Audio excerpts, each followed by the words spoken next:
The wife of a Marquette business dean killed last February while walking near campus is sharing her grief for the very first time. Ben Jordan breaks down the case and why it took 11 months for the suspect to be charged.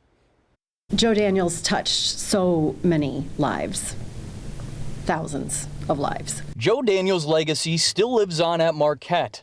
The business school dean and longtime professor was known for being genuine and approachable. I think his students loved him because he could explain economics in layman's terms and make it not so daunting. But no one loved Joe like his wife of 40 years, Laura. He was my rock.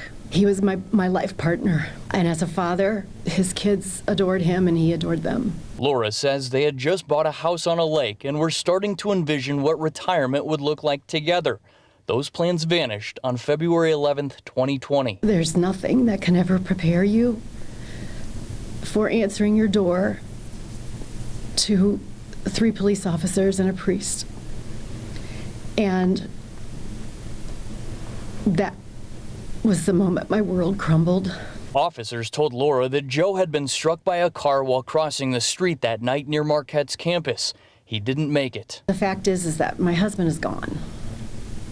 And this was a tragic, horrible way to lose your life partner. A dispute over who was behind the wheel at the time of the crash would take months for police to sort out. Court documents show both people in the suspect's vehicle were on the scene when officers arrived, but investigators say they neglected to render aid, and both hung up before giving information when they called 911. Police say a woman initially told them she was driving while her boyfriend was in the passenger seat.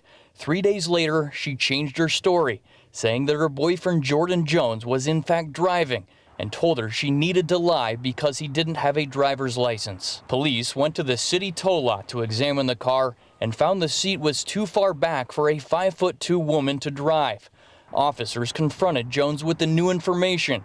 He said this was a very sticky situation because he's a felon. I have not come to grips with it.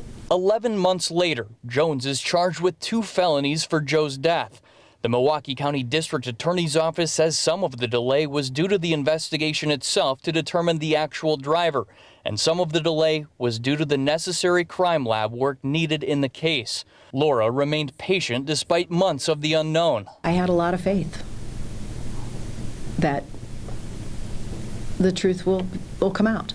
Reading hundreds of letters from the lives touched by Joe, among them his former student and friend, Mark Vonderoor. He mentored me, and at one point I looked at him and I said, now I get what you've been doing. I can never pay you back. And to Joe's character, he said, that's not why I'm doing this. You pay it forward. Following that same motto, Laura is turning the tragedy into a tribute to help others in Joe's name. She's launched a scholarship fund for first-generation college students at Marquette. You pay it forward. You take what you learned and you take that out into the world and do what I did for you for someone else. Laura says she's raised more than $100,000 to make it an annual fund to help students in need. Reporting at Marquette, Ben Jordan, TMJ4 News.